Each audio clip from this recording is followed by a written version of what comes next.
네, 오늘 우리 사도행전 24번째인데요. 사마리아로 흘러간 복음이라는 제목으로 좀 우리가 말씀을 나누기를 원합니다. 복음이 이제 계속해서 확장된다는 것을 우리가 지난주에 좀 나눴죠. 쭉쭉 펼쳐져 나가는 거예요.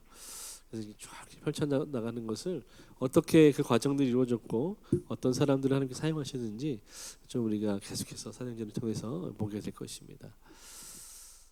여러분, 하나님의 뜻 여러분 어떻게 알고 계십니까? 여러분은 하나님의 뜻을 어떻게 분별하십니까? 일상 속에서 이건 하나님의 뜻이야, 이건 하나님의 뜻이 아니야, 여러분 어떻게 아시나요? 잘 구별하고 계십니까? 잘 분별하고 계십니까? 이게 사실 모든 믿는 사람들뿐만 아니라 믿지 않은 사람들에게도 공통적으로 궁금한 것 중에 하나가 가장 큰 것이 이것이죠. 사실 하나님의 뜻이 뭐냐, 도대체 하나님의 뜻은 무엇인가?를 우리는 궁금해하죠. 그 질문을 이제 많은 사람들이 했는데 그 중에 이제 조정민 목사님이 하신 대답이 있는데 제가 완전히 동의하는 바이기 때문에 조 목사님의 이제 그 내용을 가져왔어요. 세 가지. 어떻게 하나님의 뜻을 알 수 있냐? 첫 번째 말씀이죠. 불변입니다. 말씀 외에 하나님의 뜻을 알 수 있는 길은 없어요. 사실상 하나님의 말씀, 성경이죠. 하나님이 우리에게 계시로 주신, 특별한 계시로 주신 것이 이 성경이거든요. 계시라는 것은 열어서 보여준다는 거거든요. 그러니까 계시는 하나님이 열어서 보여주시지 않으면 결코 어떤 존재도, 천사조차도 하나님을 알 수가 없어요. 그런데 하나님이 저와 여러분을 사랑하셔서 저와 여러분들에게 하나님을 보여주시는 그 특별 계시가 바로 하나님의 말씀 66권 성경입니다. 그러니까 성경을 창세기부터 요한계시록 마지막 21장까지 읽는 것만으로도 우리는 충분히 하나님의 뜻이 무엇인지 분명히 알 수 있어요. 두 번째, 성령의 내적 증거라는 거예요. 우리가 기도하는 사람이라면, 우리가 예수 믿는 사람이라면 우리 안에 성령이 계시잖아요. 그건 성경이 분명히 말하는 바이죠. 우리가 예수를 믿을 때 성령이 우리 안에 들어오셔서 우리를 거듭나게 하시고 우리 안에 내주하십니다. 그래서 내가 뭔가 어떤 일을 하려고 할 때, 결정하려고 할 때 마음이 불편하고 양심의 가책을 느끼고 성령이 우리 안에서 역사하시는 겁니다. 그래서 우리 안에 성령께서 내적인 증거를 주시는 거예요. 여러분 도둑질 하려고 그러는데 막 마음이 시원하고 기쁨이 누려집니까? 그 성령이 안 계신 사람이죠. 성경에서 그런 사람을 뭐라고 말하냐면 양심의 화인 맞은 자라 그럽니다. 양심의 불화살을 맞아서 이게 감각이 없는 거예요. 성령이 계시지 않는 거죠. 그러니까 나쁜 짓을 해도 두렵지가 않은 거예요. 그걸 미워하고 싫어하고 막 그럴 때 우리 마음이 불편하고 어려워야 돼요. 그게 우리 안에 성령께서 그게 하나님의 뜻이 아니라고 말씀하시는 증거예요. 그럼 하나님의 뜻대로 우리가 해야 할 때 어떻게 하십니까? 성령 어떻게 하실까요? 반대로 우리 마음에 평안과 기쁨을 주시죠. 이걸 잘 구별해야 돼요. 성령께서 주시는 기쁨과 평안이 있어요. 그리고 우리가 찾는 재미와 쾌락이 있어요. 근데 사람들이 이걸 헷갈려해요. 하나님의 뜻이 아니에요. 내 뜻대로 해요. 그런데 재미있어요. 하나님 내게 기쁨을 주시는구나. 하나님의 뜻이구나. 이렇게 생각하는 거예요. 틀린 거죠.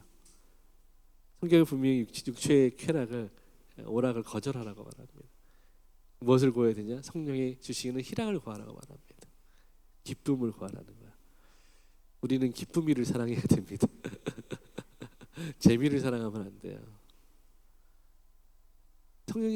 성령이 우리 안에서 증거하시는 거예요. 불편해요.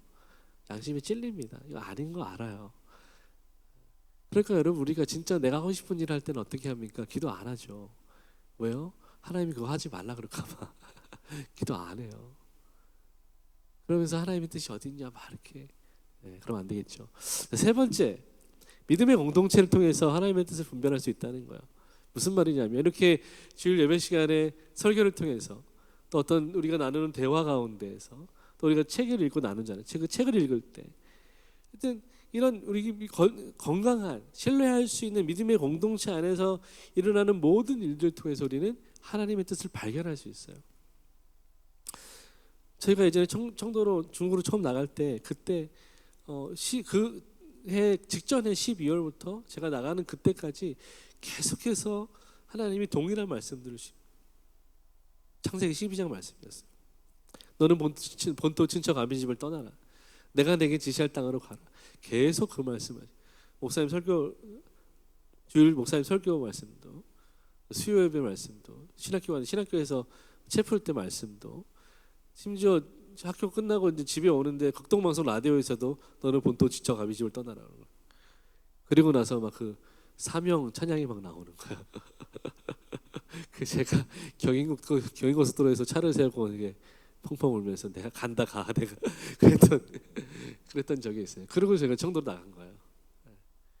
이렇게까지 말씀하시는데 이거는 안 갈 수가 없다. 그래서 이제 그리고 나서 저희 모임에서 이렇게 집회를 했어요.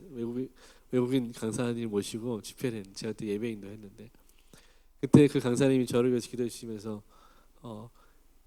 열방이 형제님의 교구 이방인을 위해서 하나님이 당신을 이방인을 위해서 준비한 그릇이다. 그래서 기다리고 있다. 하나님 마음이 급하시다. 그런 말씀도 주시는 거예요. 그리고 청도 나간 거예요. 그러니까 이런 믿음의 공동체를 통해서 나는 하나님의 뜻이 뭔지 분별할 수 없어요. 그래서 저희가 그때 막 가기 싫어가지고 하나님 그럼 제가 기도원처럼 기도를 한번 해보겠습니다. 그래가지고 이거 세 개 해주시면 내가 가겠다. 근데 정확하게 그 세 개가 다 이루어졌어. 근데 지금 현 시점에 생각하면 주신 건데 안 주신 거예요. 그때 그랬던 것 중에 하나가 뭐 이렇게 재정에 대한 땅에 대한 문제인데 그때 막 울릉도 유산을 받았어요. 근데 있으나 쓸 수 없는 땅. 그렇죠. 그러나 증거로 주신 거예요. 또 공부하는 것도 구했어요. 아니 내가 지금 가면 이게 학업이 무너지니까 이것도 해결해달라. 근데 그때 바로 또 해결이 돼서 졸업은 했지만 학위는 있으나 없는 것 같은. 네. 미국 학위가 있는데 한국에서는 쓸 수가 없어요. 그래서 제가 다시 이제 공부하지 않았습니까?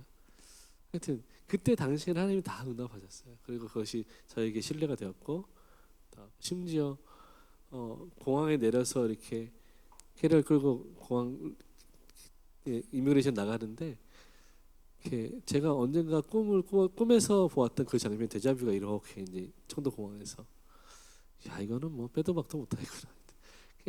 하나님이 이렇게 드라이브 하실 때는요 모든 걸 다 집중해서 증거를 대세요. 하나님들 다 주십니다. 근데 우리가 자꾸만 거절하는 거예요. 안 들으려고 하는 거죠. 여러분 제가 보니까요 제 경험입니다만 하나님의 뜻은 되게 명확합니다. 아주 명확해요. 분명합니다. 그래서 기도를 많이 하는 사람이나 적게 하는 사람이나 초신자나 오랜 신자나 다 알 수 있어요. 문제는 뭐냐면 우리가 순종하지 않으려고 하는 거야. 하나님의 뜻은 단순하고 명확해요. 여러분 보세요. 원수를 사랑해라. 하나님의 뜻입니까? 아닙니까? 하나님의 뜻이죠. 네. 근데 문제는 뭐예요? 여러분 원수 사랑하십니까? 원수 같은 것.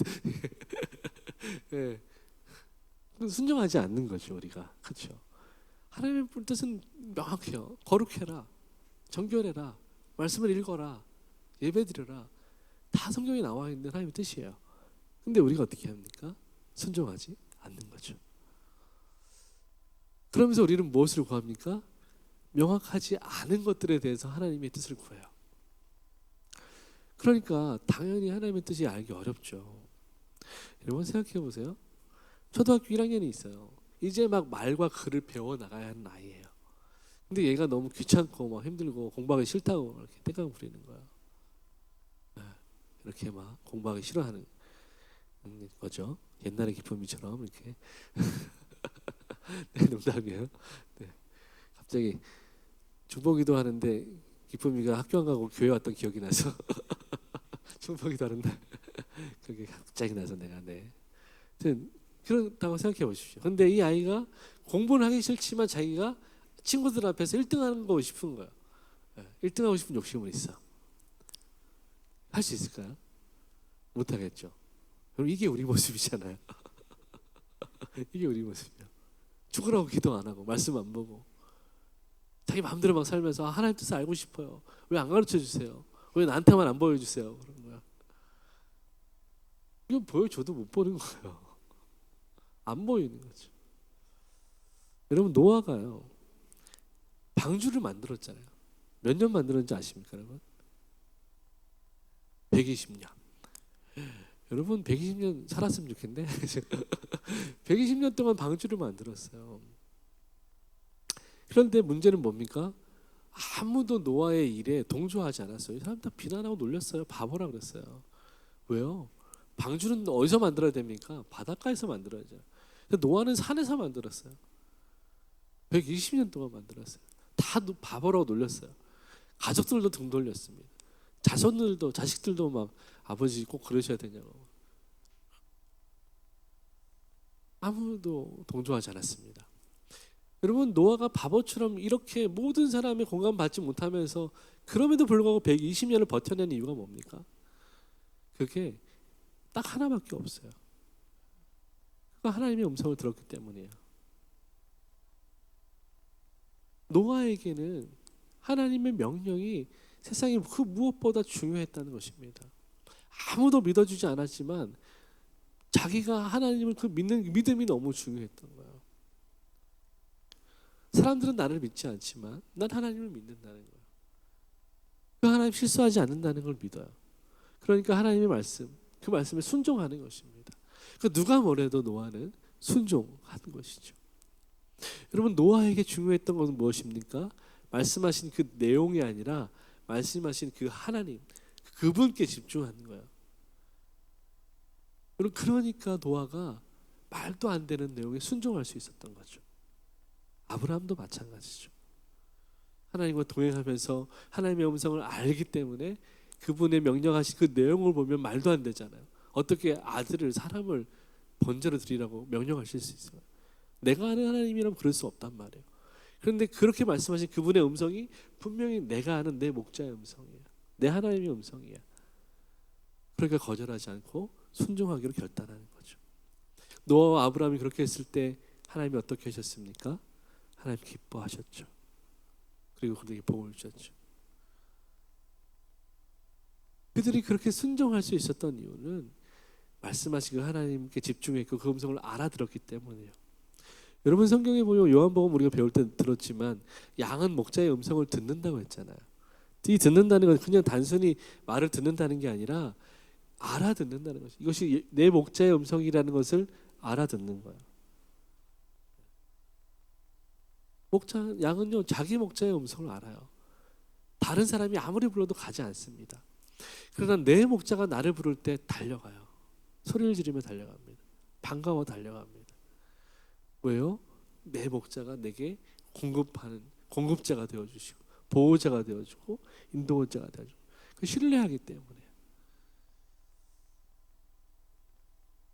그런데요, 어떻게 이 양들이 목자의 음성을 알 수 있을까? 연구해 보니까 목자가요, 이 양이 자기 목소리를 알아들을 때까지 계속 말한대요. 계속 그 소리를 들려준다는 거예요. 여러분, 이것이 목자로서 하나님이 가지시는 하나님의 열심이에요. 진심이죠. 사랑입니다. 사랑. 그런 부모님이 자녀들을 양육할 때 끝까지 포기하지 않고 지지하고 응원하고 이끌어 주시는 것처럼 하나님은 포기하지 않고 알아들을 때까지 그 음성을 들려주는 거예요. I'm your father 이렇게 하는 거죠. 내가 네 애비다. 내가 네 목자다. 계속 들려주는 거예요. 그래 그때 알아듣는 거죠. 여러분, 그래서 로마서에서 이렇게 얘기하는 거, 믿음은 들음에서 난다고 말하는 거예요. 신뢰한다는 건, 상대방을 신뢰한다는 건 관계 속에서 나오는 거죠. 아주 지속적인 관계, 그 만남, 그 교제, 그 안에서 이루어진 선한 작용을 통해서 서로가 서로를 신뢰하게 되는 거죠. 이 사람은 반드시 약속을 지키는 사람이야. 이 사람은 반드시 내게 선한 사람이야. 그것이 경험되어질 때 서로에게 신뢰가 일어나는 것이죠. 근데 놀라운 것은 뭐냐면 우리는 신뢰받을 수 있는 사람이 아니지만 우리에게 무슨 신뢰할 것이 있겠습니까? 늘 속이고 늘 실수하고 늘 거짓말하는데, 그럼에도 불구하고 하나님은 우리를 신뢰하시는, 끝까지 포기하지 않으시는 거예요. 옆에 계신 분하고 서로 이렇게 한번 잡아보세요. 팔복을 잡아보세요. 여기 이제 이스라엘 쓴 사람들한테 한 사람 놔보십시오.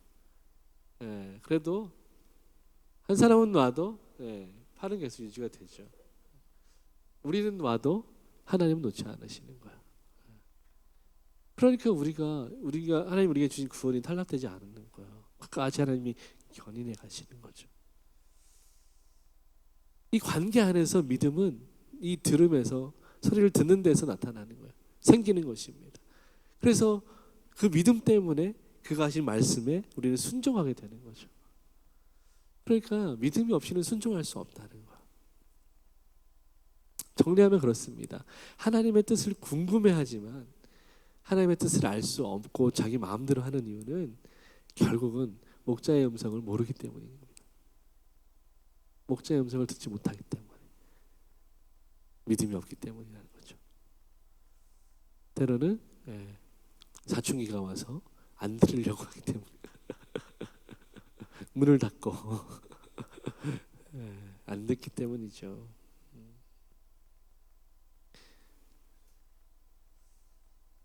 여러분, 하나님의 뜻은 명확해요. 명확합니다. 근데 그것이 우리가 원하는 어떤 그림이나 어떤 모양으로 오지 않을 때도 있습니다. 그래서 우리가 좀 헷갈리지만, 그러나 아브라함이나 노아처럼 또 오늘 예루살렘 교회처럼 그럼에도 불구하고 우리가 그분의 말씀에 순종할 수 있는 것은 그 깊이 오래 쌓여진 그 신뢰 관계 안에서 일어나는 일입니다. 마찬가지죠. 우리도 하나님과 일상 속에서 깊이 교제하고 예배하는 사람이라면 하나님이 말씀하신 그 내용이 어떤 것이든지 우리는 순종할 수 있겠죠. 어떤 모양으로 와도 순종할 수 있겠죠. 그러나 그 관계가 없으면, 그 교제가 없으면 우리는 아무리 좋은 말을 해도 순종하지 않습니다.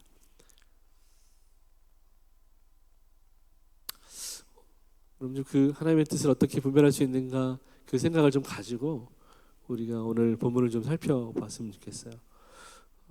빌립이 사마리아로 들어가서 전도하는데 5절부터 8절까지를 한번 다시 읽어보겠습니다. 시작. 빌립이 사마리아 성에 내려가 다시 한번 시작. 빌립이 사마리아 성에 내려가 그리스도를 백성에게 전파하니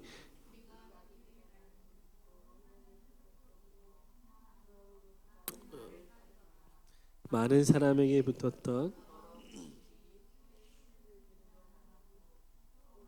풍병자와 못 걷는 사람이 나으니 그 성에 큰 기쁨이 있더라. 아멘. 네.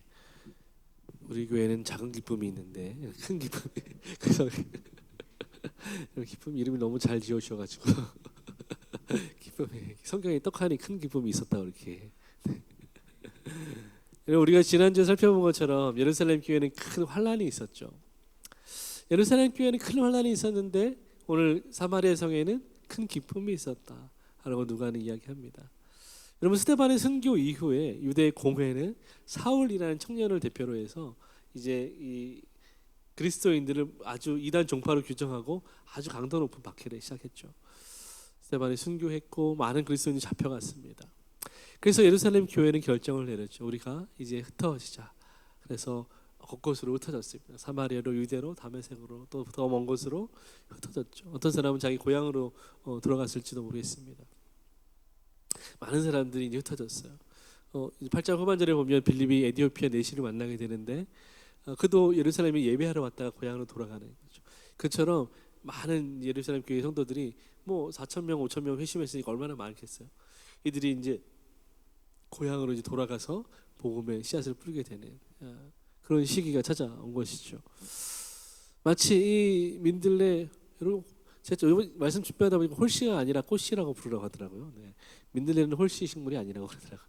그래서 꽃씨래요. 하여튼 중요한 건 아니고요. 하여튼 우리 민들레 꽃씨가 이렇게 바람에 흩날리잖아요. 그래서 이 흩날린 이 씨앗이 다 흩어져서 그곳에 또 한 송이 민들레를 심는 거죠. 제가 여기 보니까 여러분 이 꽃씨가 얼마까지 날아가는지 아십니까?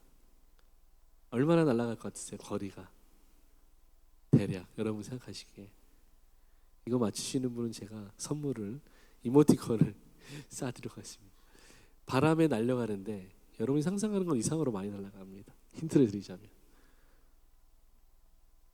네 부산까지요? 네 부산은 KTX 타고 가야 돼. 3km, 4km, 10km. 네. 좀 더 쓰시죠. 네, 정답입니다. 우리 사모님께 이모티콘을 쏴드려야 돼. 네, 40km. 이 꽃씨가 40km를 날아간대요. 굉장하죠. 40km면 꽤 가는 거잖아요. 여기서 청주까지가 80km인데 한 중간까지 간다는 거, 한 예산까지는 간다는 거죠. 바람에 날려서 이게 날려서 요 씨앗 하나가 심기면 거기에 이제 민들레가 피는 거예요. 그러니까 민들레가 막 가끔 가다 보면 길에 말도 안 되는 데 막 펴 있고 막 그러잖아요. 돌 사이에 돌 사이에 막 펴 있고. 다 그냥 놀라운 거는 이게 뿌려진 거기에서 꽃을 피워낸다는 것입니다. 이게 참 너무 놀라운 것 같아요. 이게 바로 이 박해라는 바람에 흩어진 예루살렘 교회 같다는 거죠. 교회 입장에서 사실 이게 큰 풍랑을 만나서 흩어진 거잖아요. 깨어진 거죠. 누가 강제로 외부에서 깨어버린 것입니다. 그래서 흩어졌는데 이 사람들이 흩어져서 그냥 생명력을 잃어버린 것이 아니라 오히려 그 흩어진 그곳에서 하나의 생명을 일으키는 역할을 하고 있다는 거죠. 이게 너무 놀라운 것이고 이것이 바로 하나님이 원하시는 이 교회의 모습이라는 거죠. 복음의 이 역사라는 거죠. 복음은 이 생명체이기 때문에 흩어진 그곳에서 생명력을 발휘하게 된다는 거예요. 그러니까 여러분 한 사람 한 사람이 교회로서 세상에 흩어져 있을 때 우리가 모여 있지 않지만 흩어진 그곳에서 예배자로 살아갈 때 거기서 생명이 일어나고 거기도 교회가 세워질 수 있다는 것이죠. 거기가 예배의 처소가 된다는 것입니다. 오늘 그것을 이제 누가가 이 사도행전 8장을 통해서 보여주는 거예요. 여러분 하나님은 한 자리에 복음이 머물러 있는 걸 원하지 않으셨어요. 그래서 고난, 이 핍박이라는 도구를 통해서 그들을 흘려 보내셨습니다. 그래서 그들을 흘려진 그곳에서 하나님의 복음을 흘려 보냈죠. 심었습니다. 그래서 그 땅에 복음이 심어졌을 때 어떤 일이 벌어졌습니까? 사마리아 성에 보면 어둠이 떠나갔죠. 병든 자들이 치유를 받았고 귀신들이 떠나가고 영적인 생명력이 거기에 흐르기 시작했더라. 마치 막혀있던 혈관이 뚫린 것처럼 아주 시원하게 뚫려버린 것을 보게 되죠. 거기에 그리고 마침내 교회가 세워지고 시작되었다는 거죠. 오늘 이 사마리아에 그 뿌려진 하나의 민들의 꽃씨는 바로 빌립이라는 사람이었습니다. 빌립이라는 한 집사님이 7 집사님 중에 한 사람이었어요. 여러분 빌립은 잠깐 소개하자면 예루살렘 교회에 선출된 집사, 지금 봉직된 집사예요. 안수받은 집사. 지금으로 말하면 안수 집사, 장로 비슷한 직분입니다. 6장 3절에 의하면 그들은 성령과 지혜가 충만한 사람들이었어요. 그리고 사람들에게 칭찬받는 사람이었습니다. 그리고 헬라파 유대인이었어요. 이 빌립이 사마리아로 간 것입니다. 그러니까 제가 말씀 묵상하면서 어떻게 빌립이 가장 먼저 사마리아 들어갈 수 있었을까 생각해 보니까 빌립은 유대인이긴 하지만 사실은 그 유대에서 태어난 사람은 아니거든요. 그러니까 그 다른 나라에서 해외 이민자로 살다가 헬라파 유대인으로 잠깐 예배드리러 왔다가 여기서 회심하고 이제 회당에서 이제 예배하던 사람이었거든요. 그리스도인으로 들어온 사람이었죠. 그러니까 아예 외국에 살다 온 사람이니까 오히려 사마리아로 들어가는 것이 좀 더 쉽지 않았을까, 정통 유대인보다는 그런 생각을 좀 해보게 됐는데 또 어떤 자료에 보니까 저랑 반대로 생각하시는 분들이 있더라고요. 그러니까 왜 지금도 그러니까 유럽이나 미국 교회 가면요, 그 우리나라 한 80년대 90년대 거기에 멈춰 있습니다. 그때 이미 가신 분들이 그 정석 그대로 교회를 운영해 나가세요. 그러니까 우리보다 더 고딕하고 더 옛날 냄새 나는 교회의 모습, 전통적이고 그 주일날 교회 갈 때 정장 입어야 되고 막 이런 더 보수적이에요. 그러니까 디아스포라 유대인들도 오히려 더 율법과 전통에 목매는 사람들이었을 수도 있다라고 이제 하시는 분도 있더라고요. 그러니까 둘 다 가능성이 저는 있다고 생각해요. 만약 그럼에도 불구하고 빌립이 사마리아에 들어갔다면 더 놀라운 일이죠. 절대 갈 수 없는 사람인데 둘 다 은혜가 되는데 빌립이라는 사람을 하나님께서 사마리아로 흘려 보내셨다는 거. 빌립이 스데반과 함께 집사로 봉직됐잖아요. 여러분 사도행전에서 말하는 집사는 어떤 직분이었습니까? 교회에서 구제를 담당하는 행정적인 일을 사도들을 대신해서 맡아 해야 되는 사람이었어요. 그런데 여러분 7장 8장에서 나오는 이 집사님들의 모습은 어떻게 그려집니까? 스데반은 설교자로, 그리고 빌립은 전도자로 그려지고 있습니다. 원래 자기들의 일이 아니에요. 근데 그 일을 하는 사람으로 그려지고 있다는 것입니다. 여러분 이것이 누가가 기록하는 의도가 있다는 거예요. 복음의 확장을 보여주는 것이죠. 1장에서 6장까지는 사도들 중심이었어요. 그리고 장소적으로도 예루살렘 중심이었습니다. 그러나 7장 8장은 성도들이 중심입니다. 이제 사도들이 중심이 되어서 사역을 진행하지 않아요.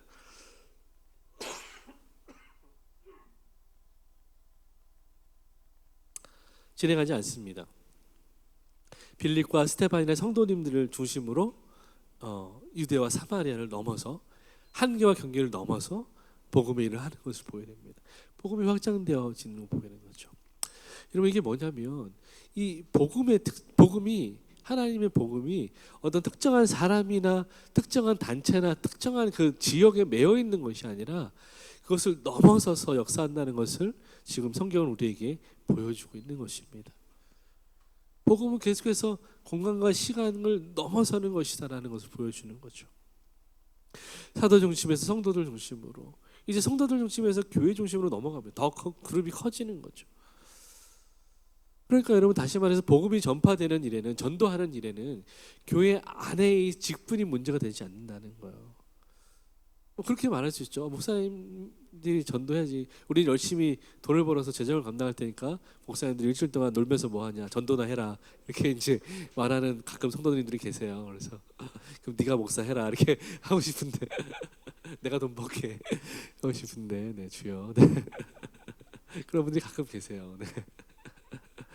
그냥 앞에서는 아멘하고 돌아서지만 반대로 또 이렇게 성도들도 열심히 일하면서 그 안에서, 그 삶 속에서 복음의 일꾼으로 하나님 일하기를 원하신다는 거죠. 왜냐하면 하나님이 우리를 이 땅에 보내신 삶의 이유와 목적 자체가 돈 버는 데 있지 않다는 거예요. 먹고 사는 데 있지 않다는 거예요. 자아 실현에 있지 않다는 거죠. 하나님의 영광에 우리의 삶의 목적이 있는 것이죠. 그러니까 그것을 아는 거듭난 그리스도인들은요, 어디서든 무엇을 하든지 이 민들레 꽃씨처럼 그 땅에 심으신 하나님의 주권을 인정하고 거기서 복음을 전하는 거예요. 여러분, 예루살렘 교회가 흩어지면서 어떻게 했습니까? 도망가면서도 계속 복음 전했잖아요. 하나님이 이렇게 맡기신 일이 그것입니다. 여러분, 스데반도 집사고 빌립도 집사였어요. 그러나 그들은 설교자로 또 복음 전도자로 성경은 그들의 직분이 아니라 그들이 했던 일들을 다시 한번 조명해 주고 있는 거죠. 사도행전에서 이 스데반의 설교는요, 다른 어떤 사람들의 설교보다 가장 길게 담겨 있어요. 스데반의 설교 원문, 누가 거의 그대로 실었다고 볼 수 있는데, 이 설교 원문이요, 신약 성경 전체에서 가장 긴 설교문입니다. 심지어 예수님보다 더 길게 했어요. 사도 바울을 제치고 당당히 1위를 기록한 설교자가 집사님이 스데반이에요. 우리 김미영 자매님 나와서 이렇게 설교하시면 이렇게 그런 거죠. 그 세상에 나가셔서 여러분 만나는 지체들에게 가서 스데반처럼 설교하시면 됩니다. 복음 전하시고. 이제 그런 걸 지금 사도행전이 우리가 다 볼 수 없지만 이제 3자의 입장에서, 관찰자의 입장에서 보여주는 것입니다. 직분 때문이 아니라는 거예요. 우리가 다 하나님의 자녀로서 이 일에 부르심 받았다는 것을 보여주는 것입니다. 이 동역이라는 걸 보여주는 거예요. 빌립 보세요. 빌립은 원래 똑같은 집사님이잖아요. 근데 예루살렘을 넘어서 최초로 예루살렘을 넘어서 다른 지역의 타 지역의 복음을 전한 최초의 선교사입니다. 이 빌립 이전에 이 사마리아를 넘어서 복음을 전하신 분은 예수님밖에 없었어요. 예수님 이후에 빌립이 최초로 넘었어요. 그 선을 넘은 최초의 선교사, 복음 전도자가 빌립입니다. 여러분, 사도들이 아니에요. 사실 어떻게 보면 인간적인 입장에서 사도들에게는 자존심 상하는 거죠. 내가 그래도 사도인데, 내가 집사한테 져야 되겠어, 막 이런 인간적인 생각이죠. 근데 하나님이 의도적으로 빌립을 그렇게 사용하시는 거야.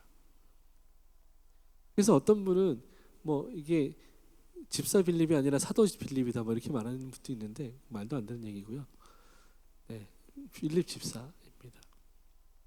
그가 먼저 사도들보다 먼저 사마리아에 들어가서 복음을 전했습니다.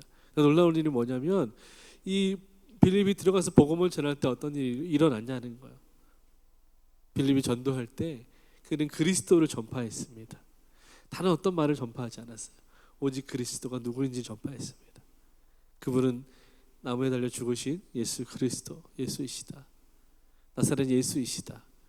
그리고 그분이 죽으시고 부활하심으로 이제 이 땅에 하나님의 나라가 임했다. 이게 빌립이 전한 내용입니다. 그리고 그때 하나님께서 그 빌립의 전도에 힘을 실어주시기 위해서 어떤 일을 하셨냐면 그에게 표적이 나타나게 하셨습니다. 그 표적이 세 가지였는데 귀신들이 소리를 지르며 떠나갔습니다.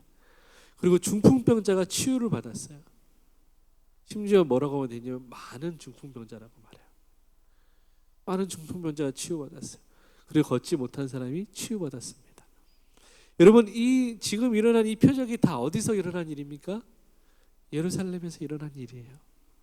똑같이 지금 사마리아의 집사 빌립이라는 사람을 통해서 역사하고 있는 거예요. 예루살렘엔 누구를 통해서 하나님 일하셨습니까? 베드로와 요한 사도들을 통해서 일을 하셨어요.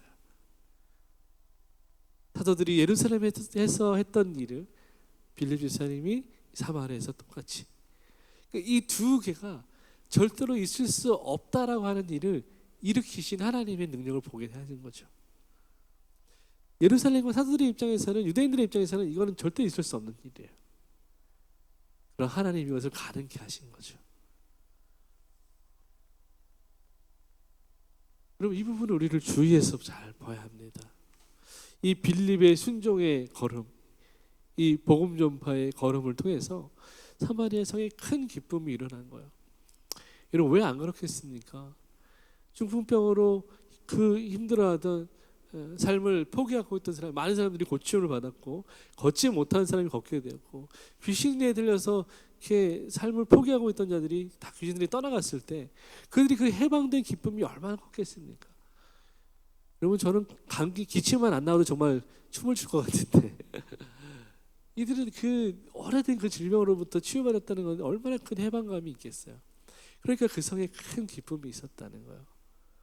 그리고 그 기쁨은 이 빌립의 전도로 말미암아 이 드러난 표적으로 인해서 그들이 예수가 살아계신 하나님의 아들 메시아라는 것을 믿게 되는 결정적인 이유가 되는 거죠. 그래서 많은 사마리아 사람들이 빌립의 전도를 받고 믿고 세례를 받게 됩니다. 그래서 빌립은 사람들에게 세례를 베풀었어요.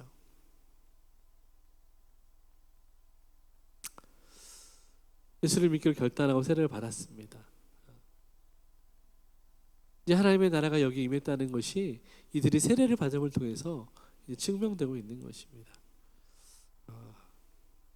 근데 여기에는 놀랍게도 그 땅에서 오랫동안 마술사로 큰 사람들을 미혹했던 시몬이라는 사람이 있었어요. 놀랍게도 이 사람도 빌립의 전도를 듣고 믿었어요. 그리고 세례를 받았어요. 그 성경이 뭐라고 말하냐면 그거 전심으로 빌립을 따라다녔대요. 진짜 진심이었다는 거예요, 빌립은. 근데 여러분, 나중에 어떻게 됩니까? 빌립은 결국 구원받지 못합니다. 구원받지 못해요. 그 이야기를 좀 우리가 좀 살펴볼 텐데, 시몬 자체는 좀 제가 지금 빌립이라고 했네. 빌립이 시몬이 구원받지 못했습니다. 큰일 날 뻔했네요. 네. 시몬은 구원받지 못했습니다. 네. 감기 때문에 그래요. 자, 그 시몬 자체에 대해서는 좀 자세하게 다루진 않겠지만 내용들 좀 다시 좀 보겠습니다. 하나님 왜 이렇게 하나님 일하시는지 좀 볼게요. 14절 17절 읽겠습니다. 시작.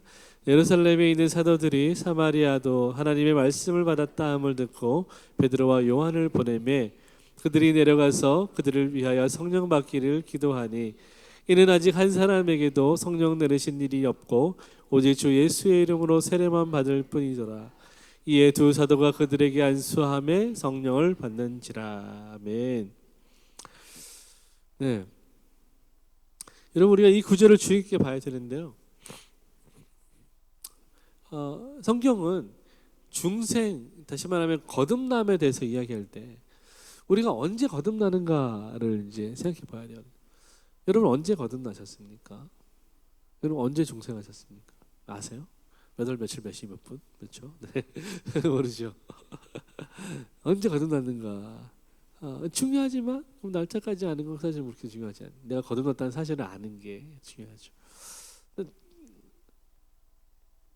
정말 중요한 건 뭐냐면 성경은 이렇게 말해요. 성령이 없이는 예수를 주로 고백할 수 없다는 거예요. 믿을 수 없다는 거예요. 성령이 없이는 예수님을 믿을 수 없다는 거예요. 못하네요. 그냥 믿을 수 없다. 성령이 계시지 않으면 아무도 예수님을 믿을 수 없다는 거예요. 고린도전서 12장 3절의 말씀입니다. 같이 한번 읽어보겠습니다. 그러므로 내가 너희에게 알리노니 하나님의 영으로 말하는 자는 누구든지 예수를 저주할 자라 하지 아니하고 또 성령으로 아니하고는 누구든지 예수를 주시라 할 수 없느니라. 아멘.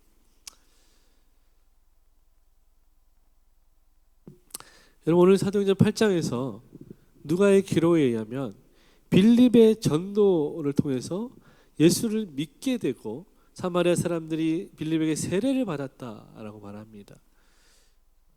그들이 성령이 없이 믿음을 고백했다는 뜻이죠. 그런데 고린도전서의 바울의 기록에 의하면 성령님이 계시지 않으면 절대로 그들이 예수님을 주로 고백할 수 없다는 것입니다. 이것이 진리예요. 그러니까 그들이 성령이 없이 믿음을 고백했다는 것은 아직 구원을 얻을 믿음이 아니라는 것입니다. 어떤 지적인 동의 있을 수 있죠. 어떤 기적을 봤잖아요. 여러분 생각해 보세요. 어떤 큰 부흥 집회하는데 앞에서 막 기적이 일어나고 사람들이 막 치유받고 귀신이 떠나가고 막 눈에 보고 있어. 여러분 예수님이 구원이십니다. 믿으십시오라고 사람들이 안 믿겠습니까? 나도 믿습니다. 나도 믿겠습니다. 하겠죠. 그 지적인 동의가 있는 거예요. 그러니까 빌립은 그것만 보고 세례를 주었습니다. 믿는다 입으로 시인했으니까 세례를 준 거예요. 그러나 아직 그들이 정말 구원을 얻는 믿음은 아니라는 것입니다. 여러분 이 문제는 아주 예민한 문제인데요. 대개는 예수를 믿는다고 고백할 때, 예수를 주로 시인할 때, 그때 이미 성령이 그 사람의 마음 가운데 임하고 계십니다. 그래서 성령께서 그 마음 안에서 이 사람으로 하여금 예수님은 내 삶의 주인이십니다라고 고백하게 하시는 거예요. 이건 지적인 동의와 함께 마음 가운데 성령께서 주장하시는 겁니다. 그래서 이 영혼을 구원받기에 합당한 영혼으로 하나님이 인정하시는 거죠. 그래서 우리가 믿고 고백하는 중생의 원리는 성령이 우리 가운데 먼저 임하시고 누가 전도를 받았을 때 그 영혼에게 성령이 임하시고 그가 입으로 예수를 주로 고백하고 믿고 세례받는 것입니다. 이게 중생의 순서예요. 그럼 베드로가 고넬료의 집에 가서 예수를 전합니다. 그때 그 자리에 즉시 성령이 임하세요. 그래서 그 가족들이 모두가 다 구원받게 되는 것을 보게 됩니다. 그런데 지금 사마리아는 하나님이 그렇게 일하지 않으시는 거예요. 원래는 빌립이 전도할 때 어떻게 되었냐면 빌립이 전도할 때 성령이 이미 임하셨어야 되는 거예요. 그게 원래 하나님 일하시는 방법이었어요. 근데 오늘 사마리아에는 하나님 그렇게 일하지 않으셨다는 거예요. 이것 때문에 많은 사람들이 성령이 먼저다, 고백이 먼저다, 많은 다툼이 있었지만 중요한 건 성령이 먼저입니다. 바울이 결론 내린 길은 성령이 먼저다라고 말한 거예요. 그러면 이 사마리아 사람들은 어떻게 하냐? 나중에 사도들이 와서 안수할 때 성령을 받게 되죠. 그럼 하나님이 왜 이렇게 번거로운 방법으로 일하시는가? 왜 이런 방법으로 사마리아 사람들을 특별하게 대하셨는가? 특이하게 대하셨는가? 생각해 보아야 하는 것입니다. 여러분 이것은 사마리아가 가지고 있는 특수성 때문이라는 걸 생각해 봐야 돼요. 우리가 참된 예배자 책 읽었잖아요. 사마리아가 어떤 땅인지 대강 다 이제 이해하셨죠. 남과 북이 갈라지면서 사마리아는 혼합주의에 빠져버렸습니다. 그들의 혈통이 무너졌어요. 그러니까 유대인과 사마리아 사이에는 아주 오래되고 강력한 장벽이 있었는데 그게 뭐냐면 혈통의 장벽이었고 관습의 장벽이었습니다. 이 장벽은 깨어지지 않아요.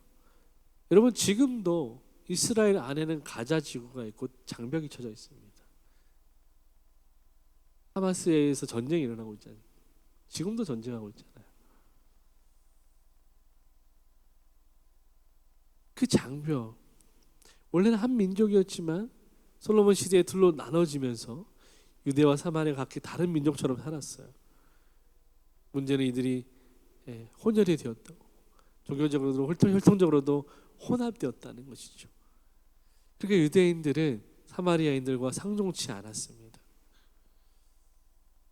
이 오래된 갈등, 이 오래된 싸움,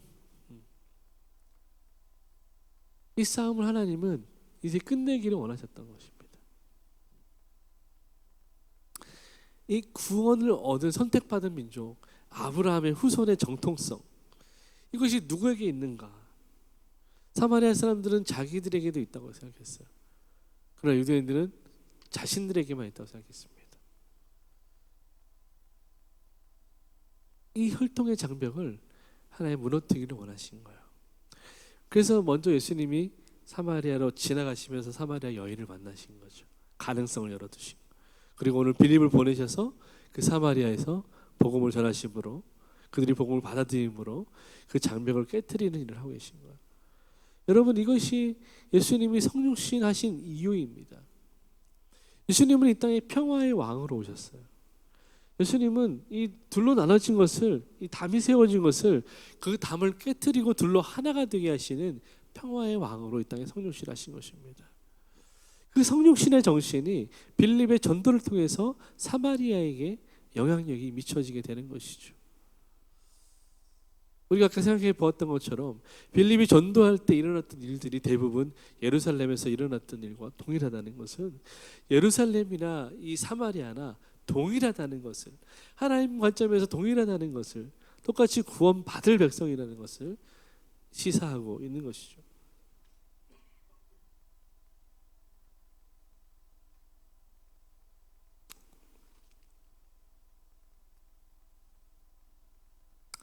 그들은 이제 빌립의 전도를 통해서 그 표적을 보면서 예수 그리스도 이름을 듣는 것만으로도 아직 그들에게 성령이 계시지 않지만 믿음이 충만해졌다는 것을 보여주는 것입니다. 그들이 믿기로 결정했다는 거죠. 이제 그 백성 사마리아인들이 구원받을 준비가 되었다는 것입니다. 여러분, 우리가 믿음이 없음에도 왜 교회에 계속 나와야 하는가? 그 이유가 여기 있는 거예요. 아직 내가 구원의 확신이 없어, 믿음이 없는 것 같고 내가 왜 교회 가는지 모르겠어. 그러나 그럼에도 불구하고 우리가 교회로 발걸음이 나가는 것은 그 자리에 있을 때 그 구원받을 준비가 되어지기 때문에 그런 것입니다. 말씀을 듣죠, 기도하죠, 믿음의 공동체에 교제하죠. 그 가운데 하나님이 조금씩 일하시는 거야. 그리고 때가 되면 성령이 임하시고 그 영혼을 붙들고 회심케 하는 거야. 그래서 그 사람이 1대1로 하나님 만나게 되고 구원을 경험하게 되는 거죠. 이건 모든 사람에게 예외가 없습니다. 오늘 교회는, 예루살렘 교회는 이러한 하나님의 일하심을 보면서 기쁨으로 순종했습니다. 무슨 말이냐면 자기들이 가지고 있는 그 혈통의 장벽을 깨뜨리기로 결정했다는 것입니다. 그들이 자신있게 넘지 못했던 그 지난날의 믿음 없음을 회개하는 마음으로 예루살렘 교회에서는 사도들이 회의한 가운데 베드로와 요한을 사마리아로 파송합니다. 여러분, 베드로와 요한이 가지고 있는 그들의 어떤 신분에서 오는 그 의미가 있다는 걸 생각하셔야 돼요. 베드로와 요한은요, 예루살렘 교회에서 탑 리더입니다. 성경에서 사도행전에서 어떤 기적이 일어날 때, 어떤 복음을 전할 때, 하나님 큰 일을 하실 때 항상 누가 등장합니까? 베드로와 요한이었어요. 여러분, 베드로와 요한이 기도하러 갈 때 성전 미문에 앉아있던 그 안전병기를 일으켰죠. 예수님도 항상 베드로와 요한을 데리고 다니셨습니다. 베드로와 요한이 갖는 그 의미가 굉장히 커요. 그들은 교회를 대표하는 사람이고요, 사도를 대표하는 사람이고요, 예수님을 대표하는 사람들입니다. 근데 그들을 지금 사마리아에 파송했다는 것은 그만큼 사마리아를 귀하게 여기게 됐다는 교회의 결정입니다. 이것이 하나님의 뜻임을 공인하는 교회의 결정입니다. 사마리아도 예루살렘과 동일한 교회라고 인정하겠다는 교회의 결정이었다는 것입니다. 이것이 얼마나 하나님의 뜻에 겸손하게 순종하는 모습인지 우리는 기억해야 돼요. 그냥 베드로 요한 또 갔나 보다, 그거 아닙니다, 여러분. 얼마나 바빴겠어요 그 당시에 베드로 요한이. 근데 담임 목사님이 간 거예요. 두 담임 목사님이 내려간 거예요. 잘 안 간단 말이에요. 근데 사마리아가 너무 귀하고 하나님 뜻이 여기 있다고 생각했기 때문에 그들이 내려간 것입니다. 그리고 가서 그들에게 기도해 줬어요. 그리고 성령 받기를 안수해 줬습니다. 그러니까 그때 하나님께서 그들의 머리 위에 성령을 부어주시는 거예요. 마치 오순절날 성령이 사도들에게 임한 것처럼 사마리아에 이제 성령이 임하셨어요. 이제 사마리아에도 교회가 생겼습니다. 예루살렘 교회 같은 교회가 생긴 거야. 여러분 이게 얼마나 놀라운 일인지 여러분 이걸 보셔야 돼요. 여러분 일본 사람들이 먼저 예수를 믿고 우리에게 와서 조선에 와서 복음을 전하는 거예요. 선교사로. 그리고 이 일본 순사 막 그들에게 핍박받았던 조선 사람들이 일본인 목사에게 자신의 머리를 내미는 거야. 안수해달라고. 그런 상황이에요. 내 원수에게 내 머리를 맡기는 거예요.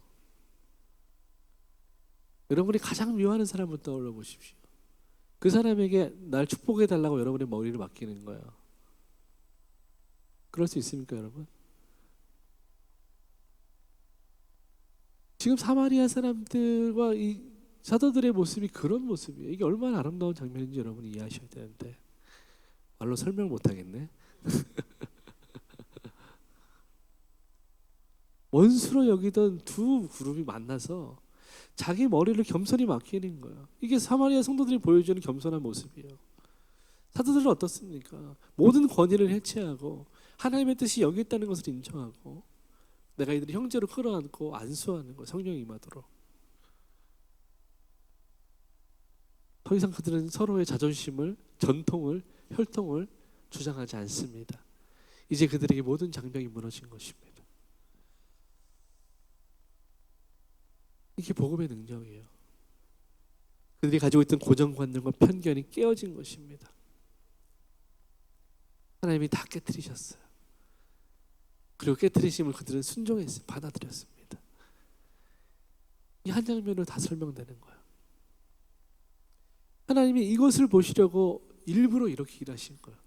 원래는 빌립을 통해 성령 임하실 수 있었지만 굳이 사도들을 보내서 이렇게 하신 일은 이 화합과 이 하나됨을 보시려고, 이 경험을 주시려고 하나님이 이렇게 번거롭게 일하신 것입니다.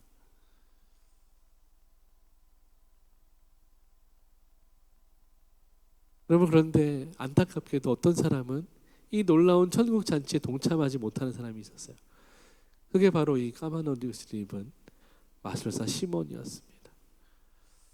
그는 베드로와 요한을 통해 성령께서 임하시는 것을 보고 돈으로 그 능력을 사고자 했어요. 아까 말했던 것처럼 분명히 그도 빌립의 전도를 믿고 세례도 받고 전심으로 그를 따라다녔지만, 그러나 정작 구원이 그들에게 임할 때 그 구원에 관심이 없고 엉뚱한 곳을 보고 있었다는 거예요. 여러분, 사람은요 자기가 좋아하고 관심 있는 것을 보기 마련이에요. 옛날에 누가 그런 말씀하시는데, 구두수선하시는 분은 사람들 발만 본다 그런 말씀하시는. 여러분, 비가 오면 우산 파는 사람 즐거워하죠. 부채 파는 사람 아들은 슬퍼한다고 옛날에 동화했지 않습니까? 사람은 자기가 좋아하는 것에 관심을 두기 마련이에요. 마술사 시몬은요 자기의 관심이 구원에 있지 않고 엉뚱한 곳에 있었어요. 성령이 임하는 거예요. 그 능력에 관심을 둔 거예요. 그 능력을 돈으로 사고자 했던 것입니다. 그러니까 이 사람이 지금까지 어떻게 살아왔던 거예요? 마술사로서 거짓말하는 자로 돈으로 사람들을 속이며 살아왔던 것입니다. 여러분, 마술사 시몬의 그 고정관념과 편견, 물질 만능주의와 능력주의, 이 고정관념과 편견에 둘러싸여서 시몬은 구원의 기회가 그곳에 임했음에도 불구하고 그것을 취하지 못했습니다. 다 구원받았지만, 전심으로 빌려 쫓아다녔지만 결국 그는 구원에서 탈락되고 말았습니다. 그는 천국에서 쫓겨난 자와 같이 슬피를 울며 이를 가는 지옥불에 던져질 자가 된 것이죠. 하나님의 나라가 지금 여기에 임했으나 그에게는 한 줌도 허락되지 않았다는 것입니다.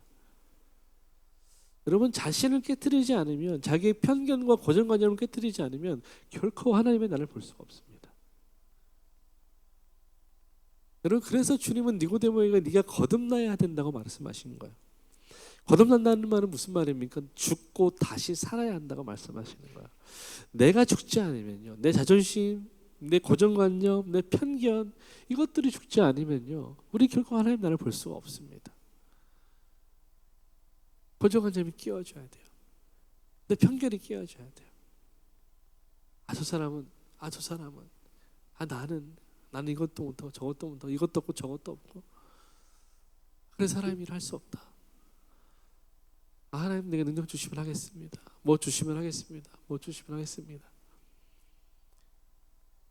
그게 우리들이죠. 사랑하는 마음교회 성도 여러분, 예수 그리스도의 생명의 복음이 땅끝까지 전파되는 것은 하나님의 뜻입니다. 이 뜻에 반대하는 그리스도인들은 없을 거예요. 근데 문제는 무엇입니까? 반대는 안 하는데 순종도 안 해요. 그게 문제인 거죠. 그게 중요한지도 모르고 살아요. 어릴 때는 몰라서 그럴 수 있다고 쳐요. 근데 영적인 청년이 되고 어른이 되어서도 모른다? 문제가 있는 것이죠. 여러분, 우리의 부르심은 한계를 넘어서 지경을 넓히는 것입니다. 여러분, 한국 사람들 땅 좋아하잖아요. 땅거리고 살잖아요. 그렇게 부동산 투기를 많이 하면서 복음으로 지경을 넓히는 일은 전혀 하지 않습니다. 생각도 하지 않아요.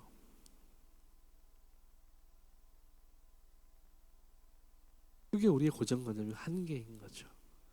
하나님, 우리가 그 고정관념과 편견을 깨뜨리기를 원하십니다. 여러분에게는 어떤 편견이 있습니까? 어떤 고정관념이 있으세요? 무엇이 복음을 전하는 여러분의 발목을 잡고 있습니까? 여러분이 잡고 있는 고정관념과 편견이 무엇입니까? 여러분, 하나님이 바람을 불어주시면 날아간 그 자리에서 복음으로 심겨져서 열매를 맺는 것이 그리스도인의 삶입니다. 근데 우리는 어떻게 합니까? 하나님, 내가 저기로 가고 싶어요 라고 지명해서 이야기하죠. 내가 여기에 있고 싶어요 라고 말합니다. 하나님, 나를 저기로 각도를 잘 조정해서 불어주세요 이렇게 얘기하는 거예요.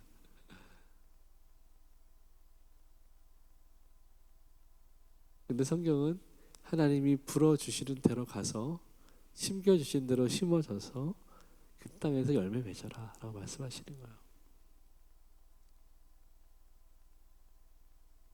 그것이 하나님의 부르심입니다. 여러분은 어떤 고정관념을, 어떤 편견을 가지고 계십니까? 여러분, 한번 잘 생각해 보시길 원해요. 오늘 복음이 사마리아로 들어가서 그 땅에 큰 부흥이 일어났고 큰 기쁨이 있을 수 있었던 이유는 교회가, 빌립이 고정관념과 편견을 깨뜨리고 내려놓았기 때문입니다. 하나님, 오늘 저와 여러분에게도 그것을 요구하시는 것입니다. 너희의 편견과 고정관념이 무엇이냐? 내려놓아라. 먼저 하나님 앞에 깨어진 사람 바울이 에베소 2장에 말씀하는데요. 이 말씀 읽고 좀 우리가 기도하겠습니다. 여러분, 성경을 좀 찾아서 읽어주시면 좋겠어요. 제가 일부러 자막 넣지 않았습니다.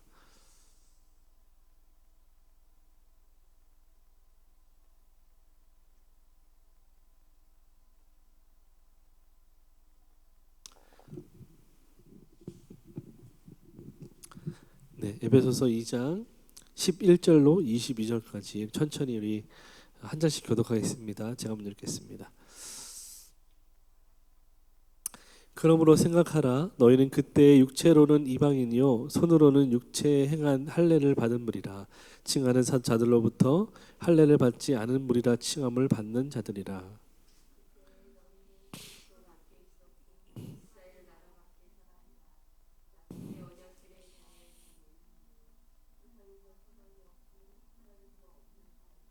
이제는 전에 멀리 있던 너희가 그리스도 예수 안에서 그리스도의 피로 가까워졌느니라.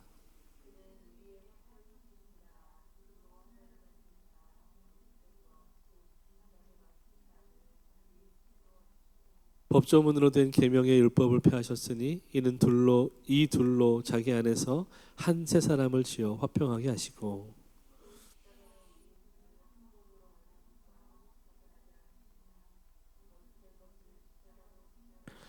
또 오셔서 먼 데에 있는 너희에게 평안을 전하시고 가까운 데 있는 자들에게 평안을 전하셨으니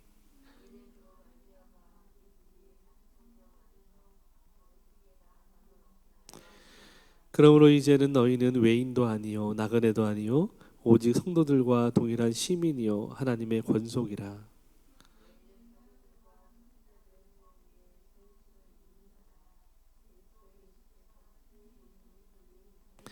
그의 안에서 건물마다 서로 연결하여 주 안에서 성전이 되어가고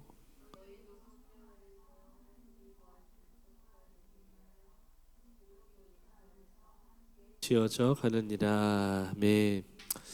여러분 그렇습니다. 바울이 분명히 얘기하죠. 너희도 원래 외인이었다. 너희도 원래 구원 밖에 있는 사람이었다. 그러나 예수께서 막힌 담을 허무신 둘로 하나가 되게 하셨기 때문에 우리가 이제는 하나님과 화목하게 된 하나님의 권속이 되었다라고 말씀하는 거죠. 우리도 원래 외인이었어요. 그러니까 우리가 만나는 모든 사람들이 아직 외인이라 할지라도 그들도 우리와 함께 구원받는 하나님의 권속이 될 사람들이라고 우리가 바라보아야 하는 것이죠. 그리고 그들에게 편견과 고정관념이 없이 다가가야 할 줄로 믿습니다. 여러분이 우리의 눈으로 보기에 어떠하든지 그 사람을 판단하지 않고 누구에게라도 다가가서 복음을 전할 수 있는 그 겸손함이 우리에게 있기를 바라는 것입니다. 여러분 또 한 가지 우리가 기억할 것은 내 안에 시몬을 하나님께 맡기라는 것입니다. 여러분 우리 안에 다 시몬 같은 것이 있어요. 여러분 안에 시몬이 있습니다. 마술사 시몬, 물질주의, 능력주의, 세대주의, 세속주의. 내 안에 역사하는 이 날뛰는 시몬을 잠재워야 돼요. 여러분 안에 있는 그 욕망과 탐심을 잠재우셔야 합니다. 여러분 힘으로 할 수 있을까요? 그렇지 않습니다. 여러분 힘으로 할 수 없어요. 그래서 누구에게 맡겨야 합니까? 하나님께 맡기셔야 합니다. 오늘 바울이 말하죠. 그렇게 너희가 맡길 때 십자가로 소멸하실 것이다 라고 말씀하시는 거예요. 우리가 하나님께 맡기면 하나님이 그것을 십자가의 능력으로 소멸하실 것입니다. 그리고 우리 안에 시몬이 아니라 성령으로 충만하게 하실 거예요. 그러면 우리 안에는 편견들이 사라지는 거예요. 우리 안에 있는 탐심이 사라지는 거예요. 욕망들이 사라지는 거죠. 그래서 오직 하나님의 뜻이 무엇인지 분별하고 그 뜻에 순종하기를 기뻐하게 되는 것이죠. 또 한 가지 기억할 것은 여러분 우리가 22절의 말씀과 같이 그리스도 예수 안에서 지어져 가는 존재라는 것입니다. 우리가 성전이 되어 가고 있는 존재라는 것입니다. 존재론적으로는 이미 성전이에요. 그러나 아직 완성되진 않았다는 것입니다. 지어져 가고 있는 거야. 여러분 그래서 우리가 늘 우리 서로 만날 때마다 그렇게 인사해야 되는 거예요. 공사로 인해 불편을 드려 죄송합니다. 저는 지금 공사 중입니다. 서로가 그렇게 인사하고 그렇게 인정하고 그렇게 용납하고 그렇게 받아들여야 되는 거야. 그래야 우리가 서로 안에 있는 참된 교회의 모습을 볼 수 있는 거야. 지금 그 내 눈앞에 있는 액면만 보면 얼마나 힘들어요. 공사 중이 얼마나 시끄럽고 불편하고 어렵습니까? 그것이 완성되었을 때의 모습을 상상하시면서 그 형제 안에, 그 자매 안에 있는 하나님의 모습을 우리가 볼 수 있기를 바라요. 그 모습을 보고 축복할 수 있기를 바랍니다. 그래야 하나님의 뜻이 우리 안에 이루어질 수 있는 것입니다. 우리 한번 서로 이렇게 인사할까요? 공사로 인해 불편을 드려 죄송합니다. 네, 우리가 그런 마음으로 살기를 바라요. 여러분, 우리는 상황이 변하기를 기도하지만 하나님은 우리가 변하기를 바라십니다.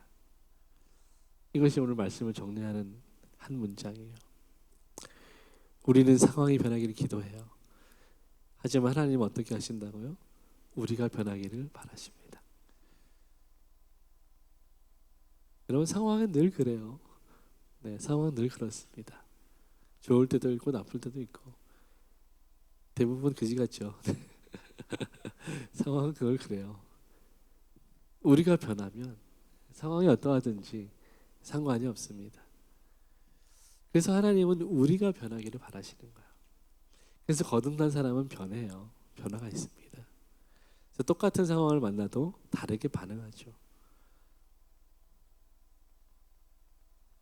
그게 예수님이 우리에게 먼저 보여주신 모범이고 또 우리가 가야 할 길인 줄로 믿습니다. 여러분 사랑하고 축복합니다. 한 주간 여러분의 편견과 고정관념을 내려놓고 주의 복음을 들고 나의 사마리아로 복음의 여행을 떠나는 복된 인생 되시기를 주님의 이름으로 축원합니다. 기도하겠습니다. 살아계신 아버지 하나님 감사합니다. 하나님 우리 사랑하는 마음교회 권속들 한 사람 한 사람 축복하여 주시고 말씀과 성령으로 충만케 하여 주셔서 하나님이 험악한 시대에 우리의 고정관념과 편견으로 사람들을 둘러싸는 것이 아니라 하나님 나누는 것이 아니라 오늘 빌립과 같이 또 사마리아와 예루살렘 교회가 하나 된 같이 우리도 예수 안에서 내 고정관념과 편견을 내려놓고 더 사랑하고 더 섬기고 더 복음을 전파할 수 있도록 주님 인도하여 주옵소서. 주님 내 안에 시몬이 있습니다. 그것을 잠재우기를 원하고 그것을 소멸하기를 원합니다. 성령 하나님 우리 가운데 역사하셔서 내 안에 있는 시몬이 예수 그리스도의 십자가의 보혈의 능력으로 죽고 오직 성령으로 충만하여서 믿음으로 사는 인생 될 수 있도록 나의 사마리아로 나아갈 수 있는 인생이 될 수 있도록 주님 축복하여 주옵소서. 감사드리며 예수님의 이름으로 기도합니다.